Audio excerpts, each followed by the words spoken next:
देखिए बिल्कुल सर्वदलीय बैठक हुई है और मुख्यमंत्री ने अपील की है कि जो सदन है वो सुचारू रूप से चले। ऐसे में जो स्वस्थ मुद्दे हैं, जनता से जुड़े जो मुद्दे हैं, उनको जनता तक पहुंचाने के लिए जो है बैठक में चर्चा होनी चाहिए। यानी जो मानसून सत्र है उसको विपक्ष से अपील की गई है कि वो सुचारू रूप से चलने में सहयोग करें और जो तमाम मुद्दे हैं उन पर चर्चा करने का सहयोग जो है वो सरकार को दें। और मुख्यमंत्री की खुद अपील है, वो मेरे साथ खुद यहाँ पर जो है सर मौजूद है। मैं सर से बात करूंगा। सर, मुख्यमंत्री अपील कर रहे हैं कि स्वस्थ सदन जो है चलाया जाए, जनता से जुड़े जो मुद्दे हैं वो जनता तक पहुंचे, इसलिए सदन को चलने में सुचारू रूप से सहयोग जो है विपक्ष करे। आप क्या कहेंगे? मुख्यमंत्री जी डरे हुए हैं, जन आक्रोश का सामना करने का उनमें साहस नहीं है, इसलिए मानसून सत्र की अवधि उन्होंने बहुत सीमित रखा है ताकि जनता का सवाल न खड़ा हो जाए।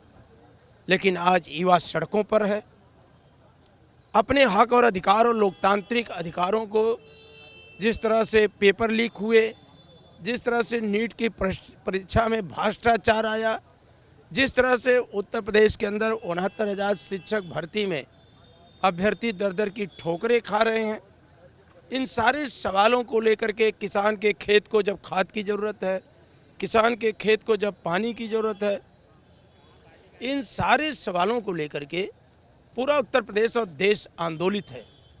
उस आक्रोश का सामना करने के लिए योगी आदित्यनाथ जी की सरकार सक्षम नहीं हो पा रही है, इसलिए उस सत्र की अवधि कम की है।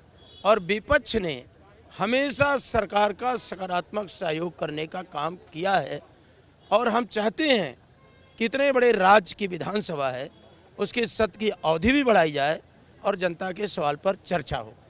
सर, लेकिन वो तो कह रहे हैं कि हम चर्चा करना चाहते हैं, लेकिन आप लोग नहीं चाहते हैं। वो अब तो उनका झूठ उजागर हो गया। वो कहते थे जीरो टॉलरेंस है, मर्यादा पुरुषोत्तम भगवान राम का मंदिर के चढ़ावा को ही लूट लिया गया, राम धन को ही लूट लिया गया, तब उन पर कौन यकीन करता है? जो मर्यादा पुरुषोत्तम भगवान राम के मंदिर को नहीं बचा पाए, लूट नहीं बचा पाए, उस सरकार से अब कोई उम्मीद नहीं रह गई है। बाकी विपक्ष जन सवालों को लेकर के मुखर होकर के सरकार के सामने चट्टान की तरह खड़ा रहेगा। सर, सर्वदलीय बैठक हुई, आप मौजूद रहे, आपने भी सुना, सरकार ने अपील भी की और मुख्यमंत्री जी अब दोबारा अपील भी कर रहे हैं। उन्होंने अभी जो है जो रिलीज जारी की है, उन्होंने बोला कि स्वस्थ जनता से जुड़े मुद्दे हैं उन पर चर्चा होनी चाहिए, हम भी चाहते हैं। तो सर्वदलीय बैठक से आप निकल करके भी आए हैं, तो इस तरह आप क्या देखते हैं, क्या कहेंगे मुख्यमंत्री जी की इस अपील के बाद? मुख्यमंत्री जी और एक परंपरा रही है, वो बार बार कोई भी होता है इस तरह से अपील करता है। हम तो कहते हो रिकॉर्ड मंगा के देख लें कि विपक्ष ने बिना व्यवधान के हमेशा चर्चा के पक्ष में रहा। हमारे नेता माननीय अखिलेश यादव जी बार बार कहते हैं कि सदन में मुखरता के साथ पीडीए के लोगों के साथ जो अन्याय हो रही है उनको उठाओ और प्रयास करो कि सरकार को आईना दिखाओ। लेकिन ये सरकार अहंकारी सरकार है। आप देखो दिल्ली में 18 दिन से ज़्यादा दिन भूख पे बैठे रहे, चले गई होती सरकार तो क्या सरकार, ये जो भारत का संविधान है, बाबा साहब का लोकतंत्र है, ये तो जनता को बड़ी ताकत दिया है ना। इसमें मालिक कौन है? जनता मालिक है। और अगर जनता के मुद्दे को लेकर के सोनम वांगचुक आंदोलनरत थे, छात्र आंदोलनरत थे, तो अगर सरकार उनके पास चली जाती और उनकी बातों को सुन लेती तो शायद इससे बचा जा सकता था।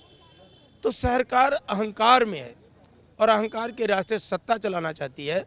अब उसका अहंकार हमेशा हमेशा के लिए उत्तर प्रदेश की जनता खत्म कर देगी और पीडीए की एकजुटता माननीय अखिलेश यादव जी के नेतृत्व में सामाजिक न्याय के राज्य की स्थापना करेगी। यानी सर, सड़क से सदन तक कल दिखाई देगा हंगामा? पूरा दिखाई देगा, पूरा दिखाई देगा।